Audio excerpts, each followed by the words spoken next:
हमारे एम्प्लॉयज़ को टारगेट का प्रेशर झेलना ही होगा और कस्टमर सर्विसेज के लिए उन्हें सेल्स पर्सन बनना होगा। ये बयान है स्टेट बैंक ऑफ इंडिया के एक टॉप एग्जीक्यूटिव का। केवल स्टेट बैंक ऑफ इंडिया नहीं दोस्तों, ये पूरे बैंकिंग इंडस्ट्री की एक कॉर्पोरेट पॉलिसी बन चुकी है। क्लरिकल ब्लेम करेगा ऑफिसर को, ऑफिसर ब्लेम करेगा अपने ब्रांच मैनेजर को, ब्रांच मैनेजर ब्लेम करेंगे जोनल ऑफिस को, जोनल ऑफिस ब्लेम करेंगे हेड ऑफिस को, हेड ऑफिस ब्लेम करेंगे टॉप एग्जीक्यूटिव को, टॉप एग्जीक्यूटिव ब्लेम करेंगे बोर्ड ऑफ डायरेक्टर्स को, बोर्ड ऑफ डायरेक्टर्स ब्लेम करेंगे डीएफएस को। लेकिन असली समस्या कहाँ है? मैं आपको चैलेंज करता हूं कि इस वीडियो के माध्यम से दो चीज बिल्कुल क्लियर हो जाएगी, और अगर वो दो चीज क्लियर नहीं हुई तो आप इस वीडियो को डिसलाइक कर सकते हैं। पहली बात तो एक ऐसी समस्या जिसकी जड़ें कहाँ हैं, जिसे ढूंढने में बैंकिंग सेक्टर के एम्प्लॉयज नाकाम हैं। और दूसरी बात, उसका समाधान ढूंढने में हम स्ट्राइक्स पे लगे हुए हैं, लेकिन उसका असली समाधान है एक ऐसी किताब में जो 150 साल पहले लिखी गई। एक दौर था जब देश में बैंक की नौकरी को लगभग राजा नौकरी कहा जाता था, लेकिन आज इसी नौकरी में एट्रिशन रेट यानी नौकरी छोड़ने की रफ्तार सबसे तेजी से बढ़ रही है। पब्लिक सेक्टर बैंक में अगर देखा जाए तो ये 10% तक होगी। मतलब अगर 100 लोग ज्वाइन कर रहे हैं तो 10 लोग छोड़ के दूसरे सेक्टर जा रहे हैं। एक बहुत हाई पे स्केल जॉब। एग्जाम्पल के तौर पे जब 2024 में मैंने स्टेट बैंक ऑफ इंडिया से रिजाइन किया तो मेरी लास्ट ड्रॉन सैलरी 1.33 लाख थी। ये केवल कोर सैलरी थी दोस्तों। अगर मैं दिल्ली में प्लेस्ड हूँ, मुझे 40,000 रुपये रेंट मिलेगा, 70 लीटर तेल मिलेगा, A to Z हर चीज़ का पैसा मिलता है। लेकिन उसके बावजूद भी लोग क्यों ये सेक्टर छोड़ के जा रहे हैं? आज इस चीज़ का करेंगे कंप्लीट लीगल और सोशल और इकोनॉमिकल एस्पेक्ट का एनालिसिस।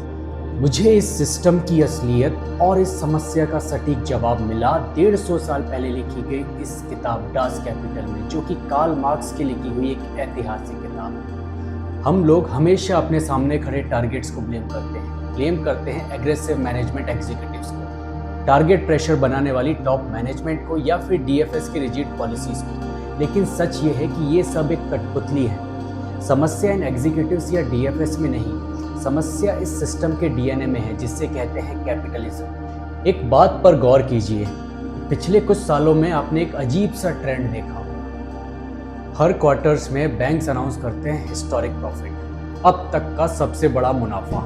लेकिन ध्यान दीजिए, जैसे जैसे बैंक्स का प्रॉफिट्स बढ़ने लगा, वैसे वैसे बैंक के एम्प्लॉयज का सुकून खत्म होने लगा।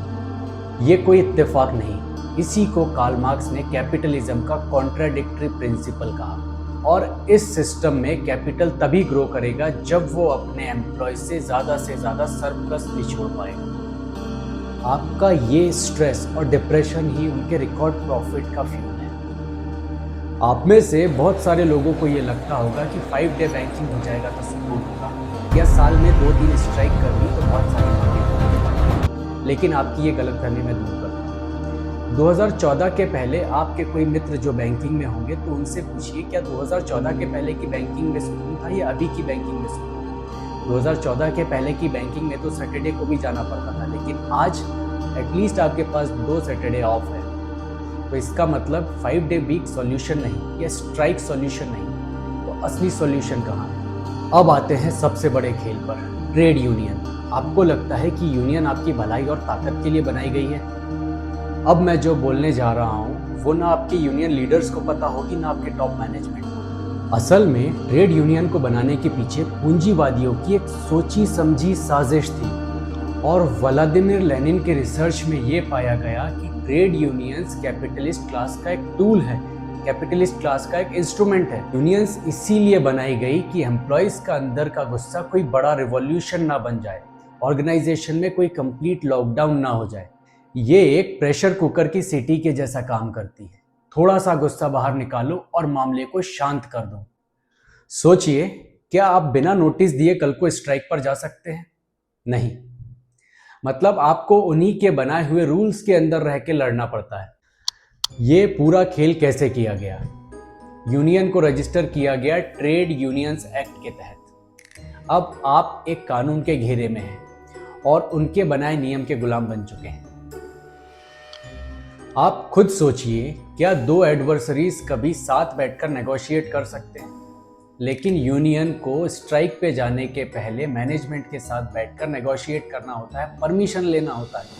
ये एक साइकोलॉजिकल कंस्ट्रक्ट है जिसमें आपको यकीन दिलाया जाता है कि यूनियन आपकी भलाई के लिए बनाई गई है। असल में यूनियन एक बहुत बड़े रिवॉल्यूशन को रोकने के लिए एक इंस्टीट्यूशनल संस्था कैपिटलिस्ट सिस्टम द्वारा बनाई गई ताकि कैपिटलिस्ट सिस्टम सेफ रहे।